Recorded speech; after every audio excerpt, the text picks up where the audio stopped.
Well, hello and happy Monday. Hope you guys are doing great and welcome to Huddle Time. As you know, every Monday we bring you Huddle Time here on Americans Beauty Show, Cosmetology of Chicago's Facebook page, that we have been partnering for over 2 years on this show. Now, this show is we're bringing you guests from all over the world, inside the business, outside of our business. But what our common thing that we're doing is to share with you great successes, maybe sometimes not such great successes, some wins of what does it take to build a strong career in this beauty industry, which we all love so much. So we have guests that are thought leaders, salon owners, spa owners, barbershops, any kind of a professional aspects or any hats in this business and how you can be really successful about that. So I'm super excited. We have a great guest here today to share with you and a lot of great tips of how to build a very strong salon or a very strong business, how to franchise, how to grow it, and what does it take to actually franchise it? What is franchising? Is it the word franchising could be at large, right? But what does it take to be really successful at that? So I'm really super excited. And I just wanted to share with you, look at the back. My book is coming out. Profit First for Salons. I'm so super stoked. I can't wait to share with you Profit First for Salons. It's coming out really soon. I'm probably going to launch it at Americans Beauty Show, who are partners and our sponsors. So thank you, Americans Beauty Show, for being the partners and sponsors of Huddle Time with Ronit.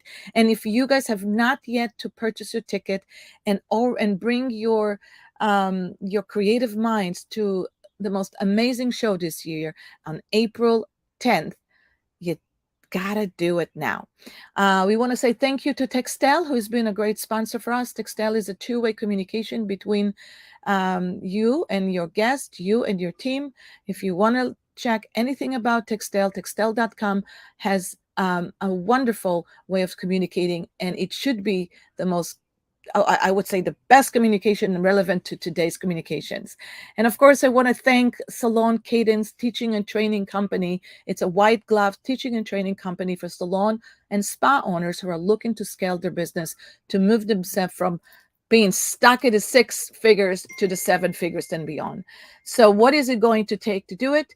Please, if you're looking to find out anything about moving your salon from six figures to seven figures beyond, and why to even do it, we're launching a webinar. It's actually a Streamline masterclass live with me on it. I'll be there personally as answering any question you want regarding the Profit First, regarding the methods, the 5 stages of what does it take to grow your salon from six figures to seven figures, and why you need to do it. Why this whole hype about seven figures? So we're going to talk about that in that live stream. There's going to be right here on a link for all of that. So make sure you click on that. But today, I want to bring a really special guest. As a matter of fact, I met Joseph about, I would say, a month ago for the first time, but I've heard of Joseph for so long. No, Joseph has been in the industry for a very long time, and I'm super excited to talk about it. Also, Joseph has that kind of a personality that you absolutely fall in love with. And you fall in love with because, well, you'll see why. You're really going to see why. But more than anything, because we really do love to talk about travel. We love to talk about food, and about shop. There's nothing better to talk about shop and giving back. Kind of like what can we do to improve other people's life in this industry?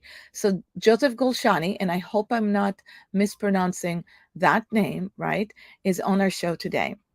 Now, Joseph traveled the world to master his craft. He has an eye for beauty and likes to turn something ordinary to extraordinary. And I guarantee that, by the way. His exceptional consultation skills, coupled with his intuition to give his guests outstanding results.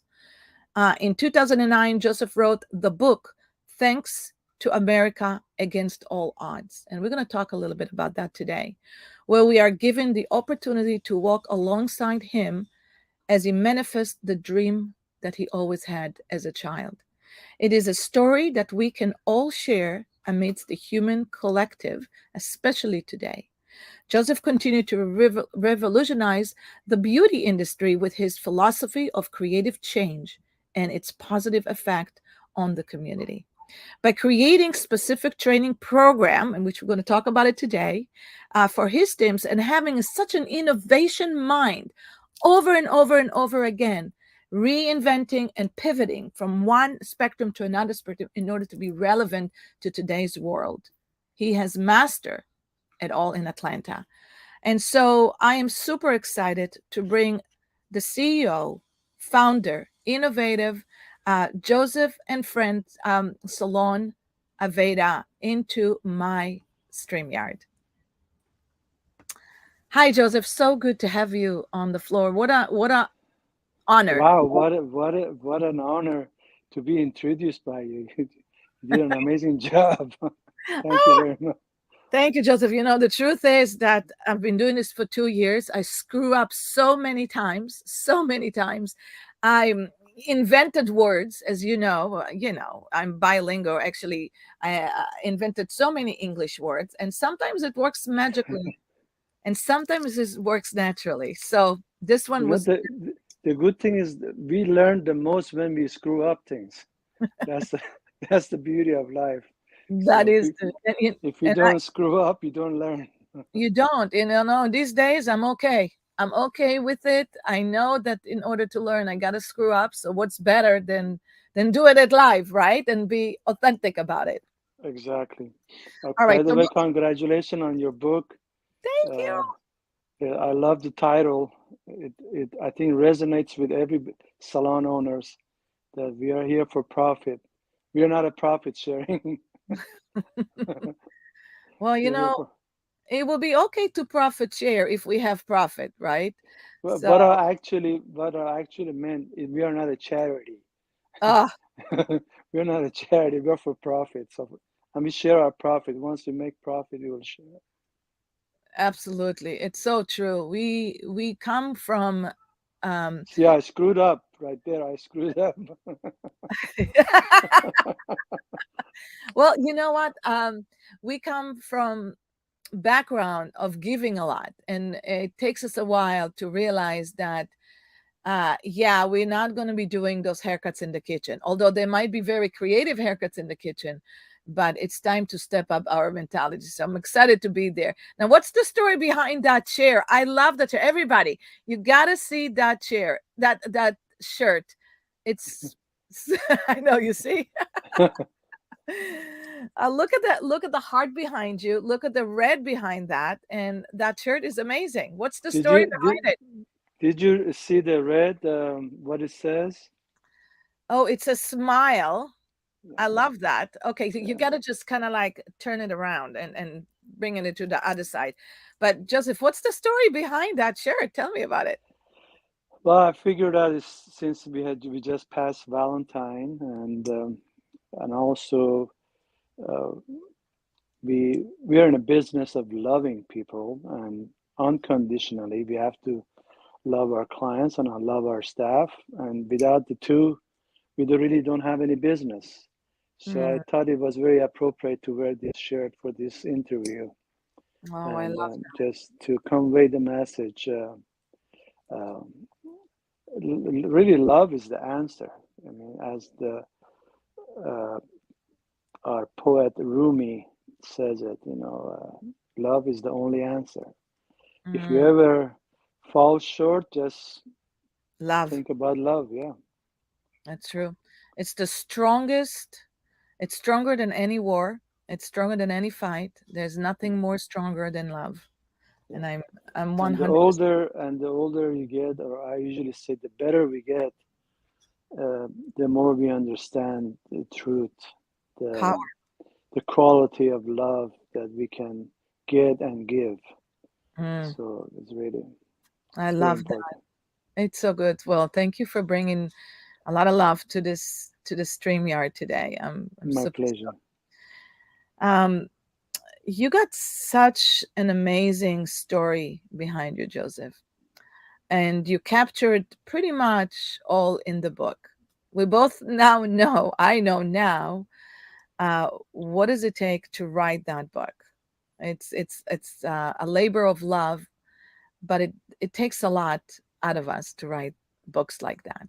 Yeah. Um, but I would love for everybody to hear this, if you can give us a summary of the book, and of course, where can we get that book? Because I think every um, every person should have that book by the side of their bed. If you can give us a little bit background and where can we get that, that would be awesome. Uh, um, the story behind the book was that in 2009, when we were going through the recession and a lot of salons were closing, a lot of people were complaining, and I was at a seminar show that I'm sure you know of him, Ray Chavello. Yes. He's also a salon owner. He was on stage, and he had a video about himself, uh, about his career and his achievement. And then when he came on stage, he said, "What is your story?" So it got me thinking that I do have a story on my own as well too. So I start thinking about what is my story and how I want to share. And throughout the process, I learned that a life has to be, you have to leave a legacy behind eventually. And writing a book, I think, is the best way to leave a footmark behind.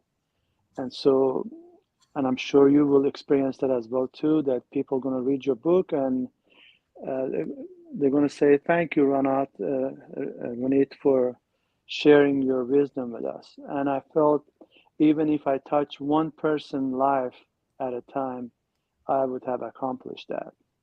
And so, and I was fortunate enough that one of my clients was a ghostwriter, and I shared the idea with her, and she said, "Why don't you write, and I will rewrite it for you?" And I told her, "I have a very terrible handwriting." She said, "It's okay. I will figure it out."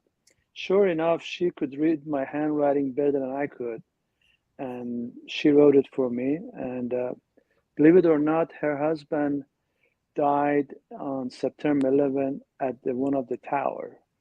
And so she writing for me. I'm originally from Iran.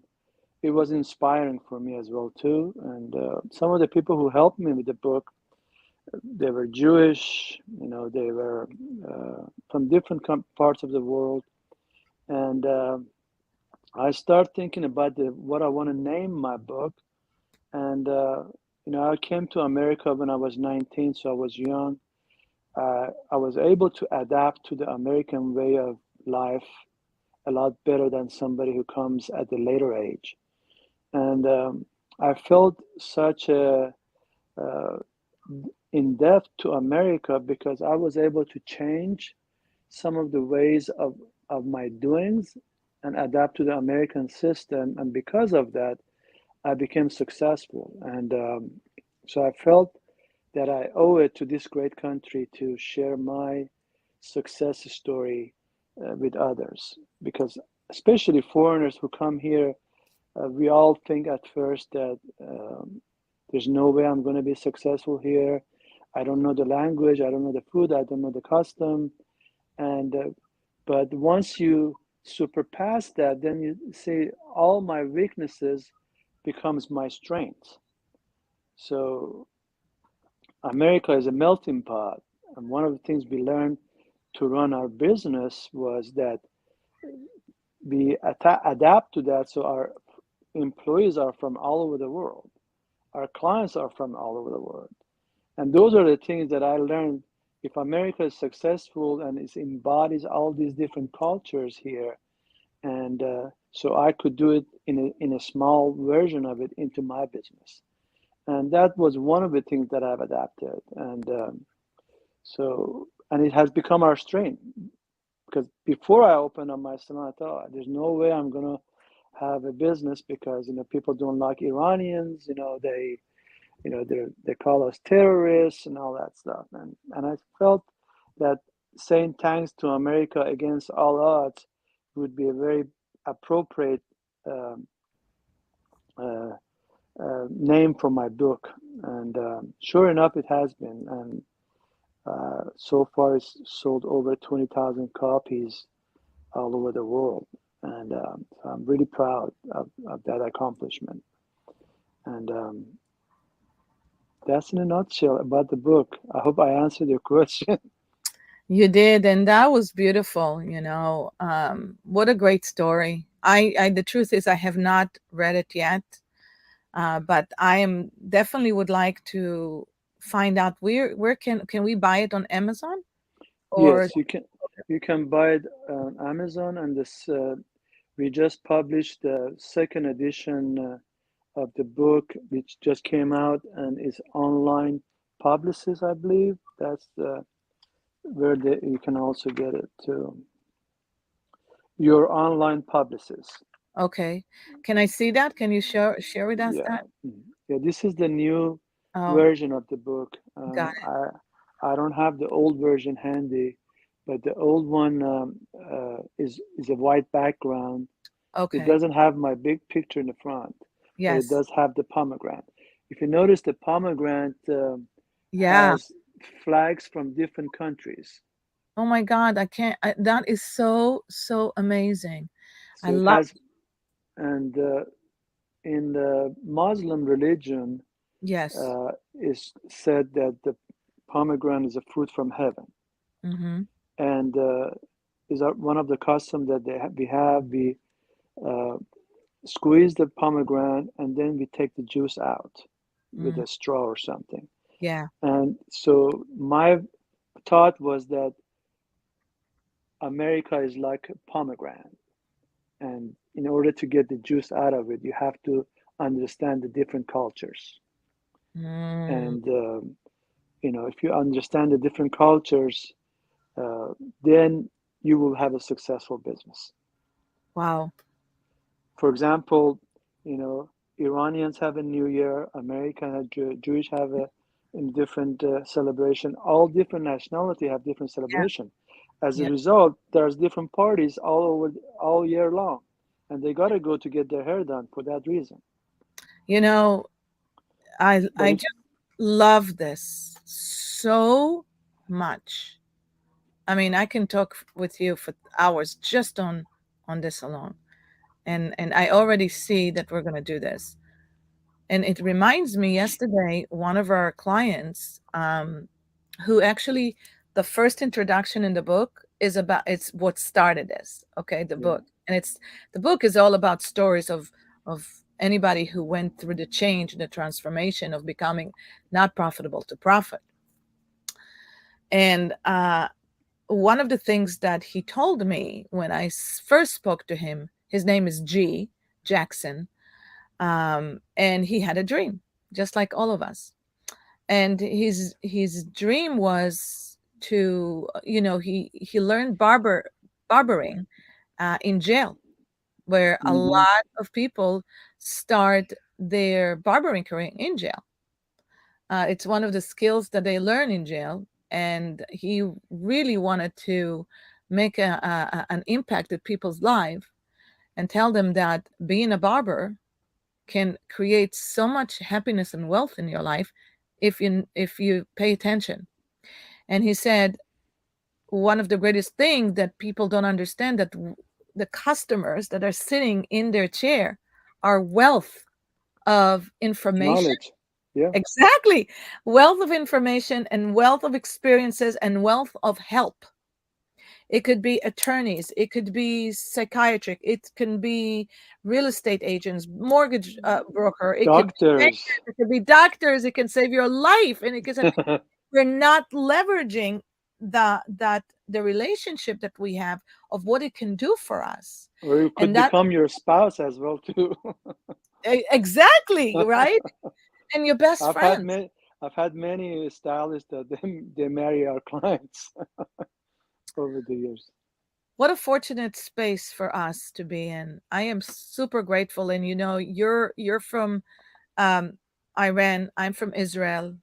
You're a Muslim. I'm Jewish, Israeli. Well, actually, I'm not Muslim. I was born Muslim, And but heard it. yeah.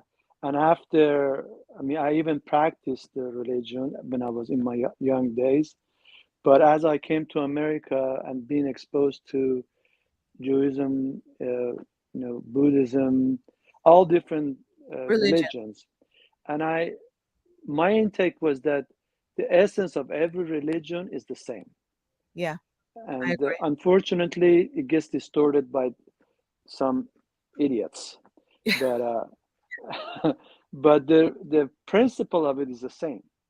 Yeah. And I was exposed to this guru from India way back, about 15 years ago, Sai Baba, that he brought the love all and serve all.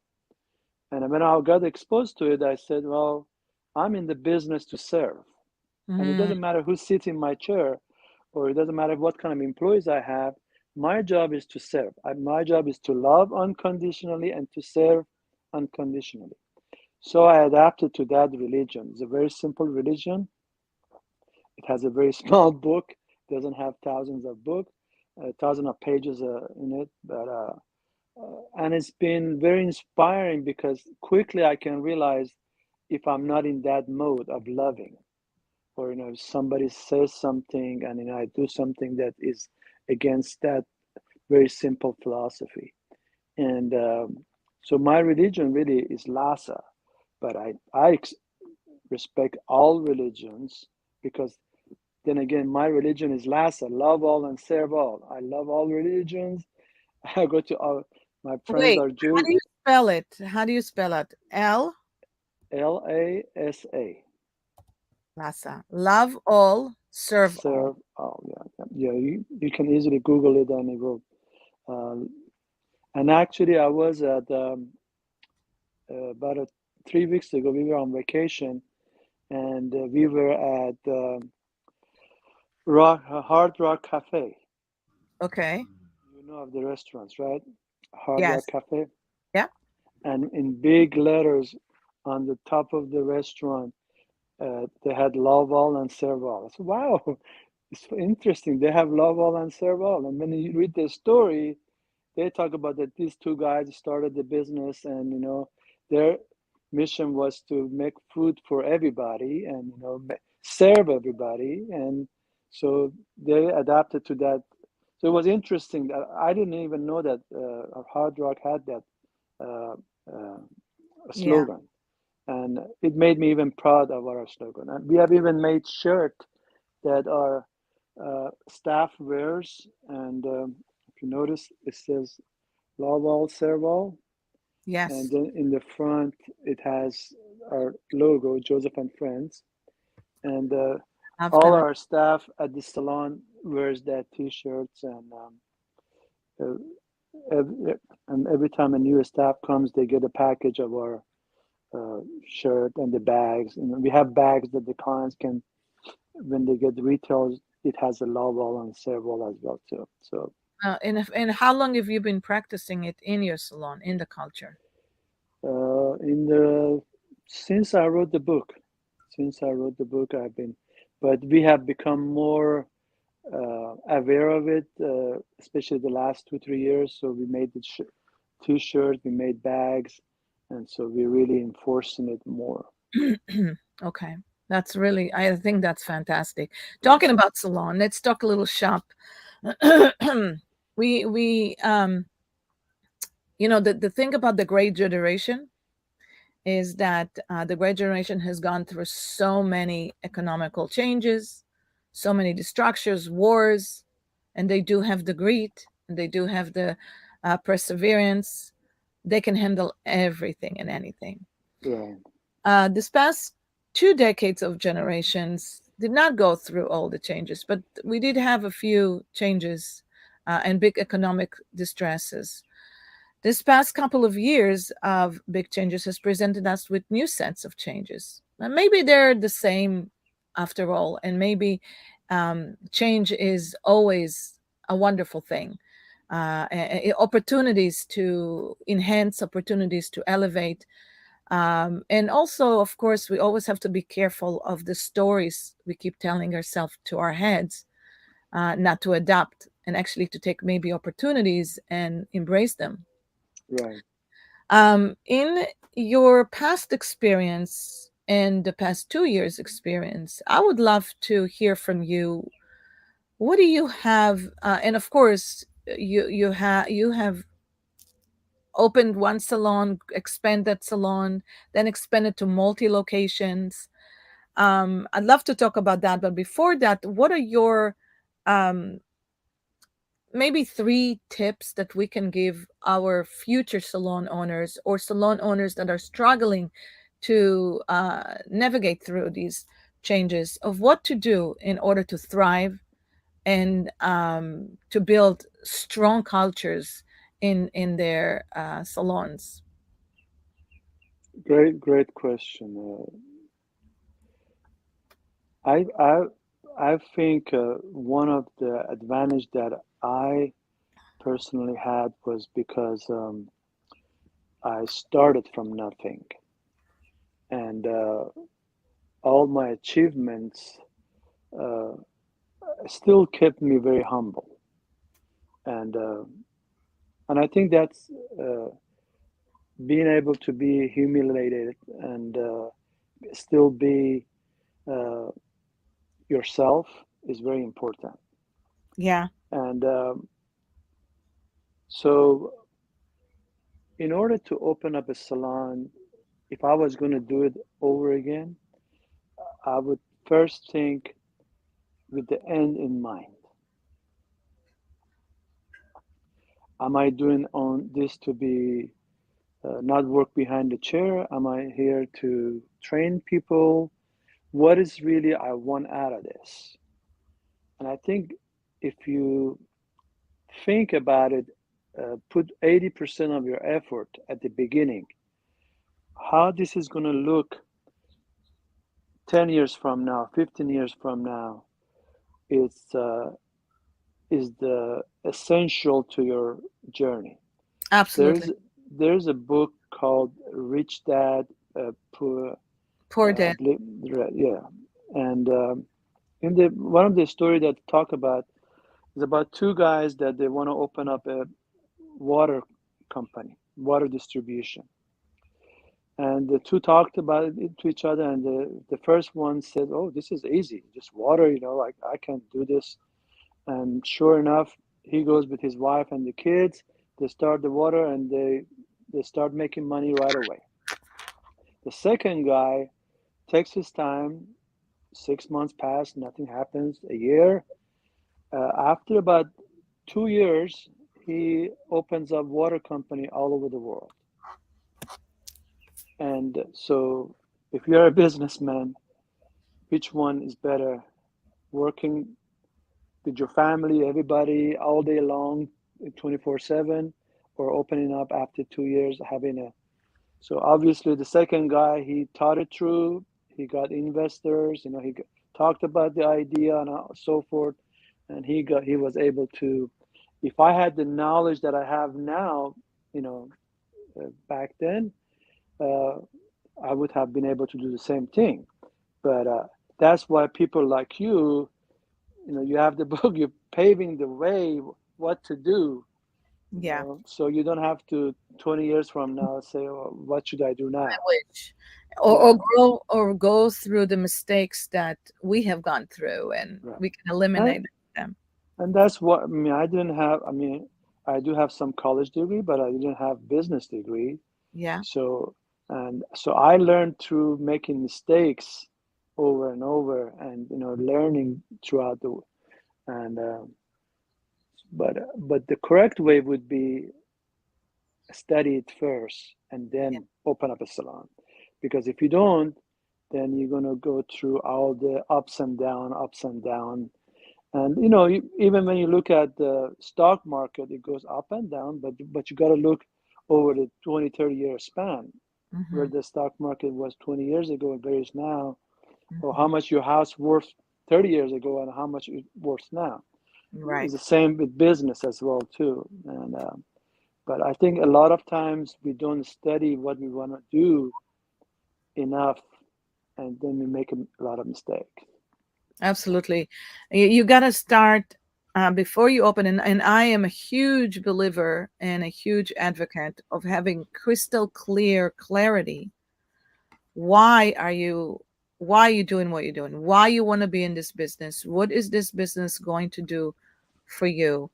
And how and you know the how is easy once you really know what you really want from it and how you want to Right, show up, and like you said, with the end in mind. And the end doesn't have to be an exit, although it's good to have an exit plan. But what is it that you're actually looking to gain from that? And when we open our salons, we really don't think like that. So right. having the clarity and having somebody help you. And I love the fact that you're actually saying just read and understand what does it take to run a successful profitable business, so you will be already preparing of that. So It's great like, it's like a path. tip. If you're walking down the mountain, there's already a path there for you. So you took that path and you go up to the mountain. So everything that we want in life is really a remix. Somebody has already done it, Mm-hmm. and we just have to follow. And something that I learned in the very early stage of my life was I wasn't very good at drawing, and but I had somebody in the class that was good at drawing, Mm, and I would copy my drawing off of hers, and but mine would be either smaller or bigger because I didn't want the teacher to find out that mine I was copying somebody. mm-hmm. And but my presentation was better. I would make sure my name, all the surrounding the picture was better than hers, and I would make an A and she would make a B. And I Mm, said, and then he or she would come and to say, "Wow, you copied mine, but yours is got an A and mine got a B." And in business, the same thing. Somebody's already done it. I mm-hmm. just have to find out how I can do it better. And I Mm-hmm. think a lot of businesses, cars, all cars have four wheels, but all the interior or the exterior is different.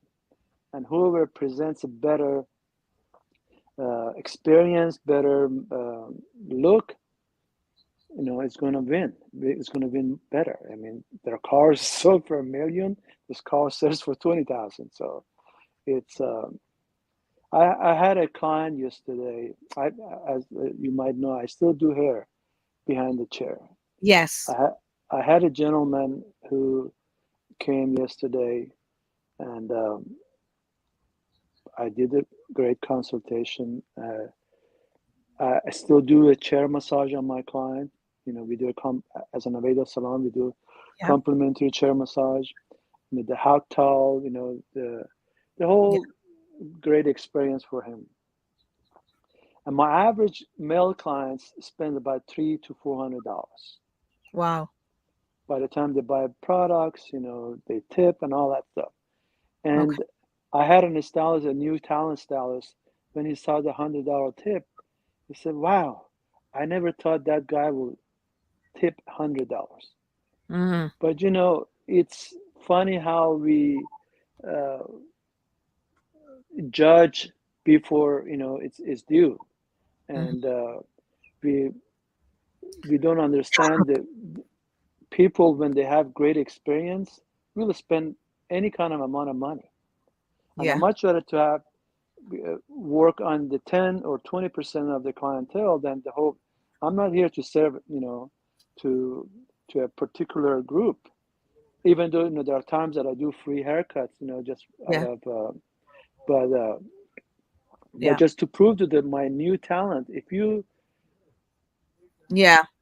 give it unconditionally, you will receive unconditionally. Absolutely. But, And but a good example for that reminds me that back in 2008 to 2010, when we hit our bad economics times at that time, I, Maxime was a luxury salon, Right. and every ticket was 300 and up. Right. And my biggest fear, anticipating, because obviously I went through the 2001 and I went through, other economics, I knew that I'm going to be competing my business in hard times with all the salons down the streets that are like a third of our price. Yeah. And I was worried. I was really worried. But you know what we did? We elevate the experience and we never changed the prices. We never changed the prices. And so um, I was worried about losing clients for sure, but we never did. We Yeah. actually, our retention was 85%. And that's to demonstrate, um, the whole experience. People at hard times did not want to change. People in hard Right. times wanted to be nourished and loved, Exactly. and needed to have a good conversation. And you know the only things that we thought maybe would be changes is maybe they push the appointments in between to longer weeks. And Yeah. but even that did not change. They actually wanted to come for Yeah. shorter time, more time. So yeah. And to prove your point, that's why people go to nice restaurant. They spend, three god amount of money, but an hour later, there's nothing to show for. But what an experience! You go to a salon for 1 hour, somebody works on you, makes you feel good. You look good for the next 4 to 6 weeks, and that's priceless. And Yeah. people don't mind. They don't mind to pay for that. Not only they're getting some sort of therapy, but they're being massaged. They're being listened to, and they're being attended to. So it's there's no price on that, and Hmm. people don't mind to pay that kind of prices. And Absolutely. a lot of times we think because I wouldn't do it, somebody else wouldn't do it, and I think that's the problem that a lot of people have. And I think once you come from abundance, then it will come back to you as well too. If I give unconditionally, it will come back to me twofold as well too. Oh, And I uh, agree. I and a agree. lot of people just they think if they give, they will be taken advantage of. So what? Yes, maybe 2 out of 10 will take advantage of you, and but I had an experience a while back. I went to a Home Depot store, and this guy brought a ladder to the stores. It was beat up ladder and everything. Uh, I said, I hate this ladder, and I don't want this ladder. The guy at the front desk said, no worry, just go and pick up another ladder. And I said, whoa. And now you know how successful Home Depot is. Now every department store that you see, they have a return section that people take their returns to that section because they know if the customer has a great experience, they will keep coming back. Yeah. But if the clients come and say, "Oh, I don't like my hair," and I say, "Well, tough luck. You got to live with it." If I, Yeah. attend to them, they will come back to me. um Talking about that, not only excuse me, that you actually thrived in the past few years. um what can we say to these salon owners that are fearing the independent movement, the resignation movement? How can we convince them, or how can we speak to their pain and reduce the fear? What can we do to teach them and share with them that this has not been any different than what happened 10 years ago, Yeah, 20 years ago? And how can we benefit from all this change and transition to build yeah, a great company with an amazing staff? yeah. Just like you said earlier, we have to stick to our ground and keep giving better service, and the training never stops. And because I've been in the business for a long time, I see some of my staff that they left and they went to boot rental. Now they're coming back. I have some that after 10 years came back. I have one that came back after 15 years because they finally figure out that being dependent, it doesn't grow them. And I have people left, if at the time when they left, they were charging about $50 for a haircut. And when they came back after 15 years, I asked them, how much you charging now? Well, I'm charging 55. Oh, if you had stayed in my salon, by now you would be charging over $100. So they figure out, eventually they're going to figure out that it's not beneficial to them being independent. And this is a wave that is going to eventually slow down. And I think the truth of the matter is that the new generation is the generation that wants everything now. Is the and is a now time. I want everything now. I can't wait. And once they do it, then they realize that I have to pay for my own training. I have to pay for my own product. I have to pay for taxes, all that stuff. And then again, we go back to the end in mind. Do I want to be a business owner or do I want to be a hairdresser? A great hairdresser. If I want to be a great hairdresser, you cannot you cannot be behind the chair 24/7 and run a business. And and that's simple as that. Is the wave. I mean, we never stop our training. Our training, no matter what has happened in the economy, our training has been happening. Even sometimes we had one or two trainees, we still did it. And things, if you stick your gun, it will come back to you. You just have to toughen it up. And there are great times, there are bad times, there are either or. But if you just stick your gun, you will be successful. Mm. But you can't give up. You have to understand what are you here for, where you're going, and sometimes you go there slower. But if you have a plan, you will get there. Make a plan and follow your plan. Follow your dreams. Follow the dreams. Exactly. I love that. That's just super amazing. Now, you have um, ventured out to having multiple locations. What's Yeah. the difference between franchising, licensing, and because your model is more of the Starbucks model, where primarily you own all your location. But for anybody who wanted to grow to the next location and the following location and really maybe even franchising, what do you think, what worked great for you and what will be the best practice to do that? Well, as I grow, and I had hairdressers that they wanted to open up their own place, and I came up with the idea that what if I have a partnership program that if you understand how we do things and you're in line with our mission, I would have you as a partner. And these partners, usually monetarily they have to contribute, and they become 49% partner, and we own 51%. And three of my salons I have partners, and two I own it outright.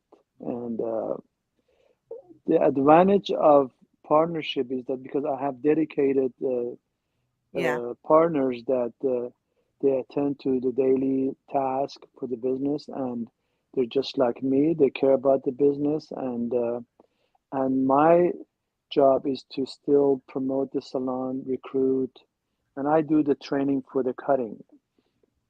And I have a other people who educate for the color portion or the styling portion of it. And I have through this partnership, our brand has become stronger. And my partners are from different parts of the world as well too, and they bring different ideas and different strength to the table. Mm-hmm. And I was talking to them the other day. I say, usually if you're a solo salon owner, you're always seeking out information from other salon owners to see, or why are they slow today, for example, or why are they busy, or what kind of practices they did that it made them busier. So we, among five of us, we can talk back and forth and understand, what we're doing right, what are we doing wrong, and so we really don't have to go outside that much anymore to get information because each partner brings different strength to the table, and I've noticed that that really helps our brand to grow. And it's not easy because Mhm. you have different. But I've learned that our differences is what makes us strong, and if you convey that message at the beginning, because we're all not going to think alike. We have Right. to sit down, talk about it. Sometimes we might have to have a little argument, but you have to understand again what's the end in mind. We want to Yes. become stronger. We might run into challenges, and we will talk about it. We respect each other, and we go forward. And I think that uh, making sure that we have communication ongoing basis. At least we try to meet once a month at either somebody's salon or somebody's house. We meet and talk about things, and then we do the same thing with our staff. I mean, communication is really the key. One of Yeah. the things that we use in our salon, we call TLC, teaching, learning, and the C stands for a few things: communication, caring, continuously. And Yeah. if that stands, I think nobody said it's going to ever be easy. I No. think, but even if you own other type of businesses, it's never easy. And as It you is. said earlier, I have a lot of clients that are business owner, and I talk Yeah. about them. We all have the same challenges. It Yeah. doesn't matter if I have the president of Comcast who's been coming to me for 30 years, and when we talk to each other, he has uh, thousands of employees, and they have the same challenges that Same we do. challenge. Yeah. Same. I Yeah. mean, they still lose employee. They all want raises. They all want, same thing. So Everybody, at the end of the day, what you're saying, I'm actually kind of looking for my headset. But at the end of the day, um, there was a time when I was sitting at the chair. And just like you said, you have to realize, do you want to be a business owner, a CEO, or do you want to be a hairdresser? You got to right, choose. You got to choose. Depends on what you're looking to actually grow it to. But if you're looking into creating, if I chose business. At one point, I chose business, and the reason why I chose is because one day I noticed two things. I noticed that as I was doing my clients, colors, cutting, I looked at the mirror and I saw them talking, and I heard them talking, but I saw this woman behind them, and she was saying, "Yeah, yes, yes," but I heard and listened to nothing. Their story was here and went right past me. And my thoughts were somewhere else. And it's been like this for a month or two. My thoughts were somewhere else. And at the end of the day, I thought to myself, if I'm not present with what I do 100%, then I'm not fair and I'm not good enough to have this amazing person sitting in my chair. And exactly. that just was not right for them. And I looked at my staff and I saw them doing exactly what I was doing. I saw them running like chickens with no heads, doing exactly what I was doing, running like a chicken with no head, a million of things. And I had to make a choice. Do I want my staff to be in the pattern of what I was doing, which is not healthy? Do I want to continue doing all of that, which is not healthy for my business and for my staff? Exactly. I made a choice. I said to myself, okay, well, number one, I'm going to fix that girl behind that chair in front of the mirror. I'm going to make her be devoted 100% to her company. Boom, made decision. But what I did learn, Joseph, was that my whole staff wanted exactly what I wanted. And that is to make a nice income, to have a nice time with their family, to travel, to enjoy their life, and not work 24/7 and not have a life. And so that's when I realized that my staff are really not just employees or staff, they're shareholders of my company. Exactly. And I need to provide that for them. And so I think that we don't look at that when we enter this business. And it takes us a long time to figure this out. And that's where the choice needs to come. So I love that you brought that on. I do. I love that. Um, this has been such an amazing interview and so much great conversation. It's not really an interview, but typically when I come to that time, I always ask 3 questions, Joseph. Are you ready? I'm ready. Okay. If you were in an island and you had to bring with yourself 3 things to make yourself happy in an island, what would you bring? My wife and Yeah. my kids and what else I would bring? Probably my dog. Check, check, check. All good. I love it. Um, if you could gift your best person, your best friend, a book, what book would that be? Obviously, I want to give my book, but over the years,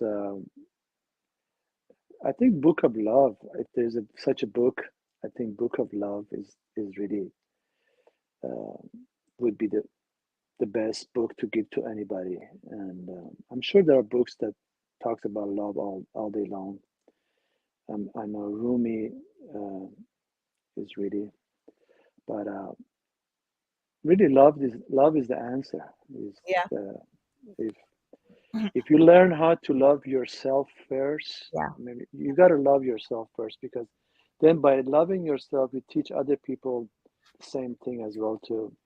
Yes. And so the key is love, and I think there's no question about it. That's awesome. And the last question, if you could sit down in a dinner with 5 guests, who would you like to sit down with? If you're asking me today, obviously I want one of them to be you, I love that. Thank you. because we relate. Uh, the other one, I love Leon too. I'm sure you learned Leon. Leon Yeah, is absolutely. With my whole heart. yeah. My wife, obviously, my wife has to be present in all my my endeavor, and the other two that I have late Edwin Neal. Um, I respect him a lot. I learned a lot from Edwin. He was the founder of Neal Corporation and the distributor of Ada. And the other person that I enjoy talking to is uh, Van Council.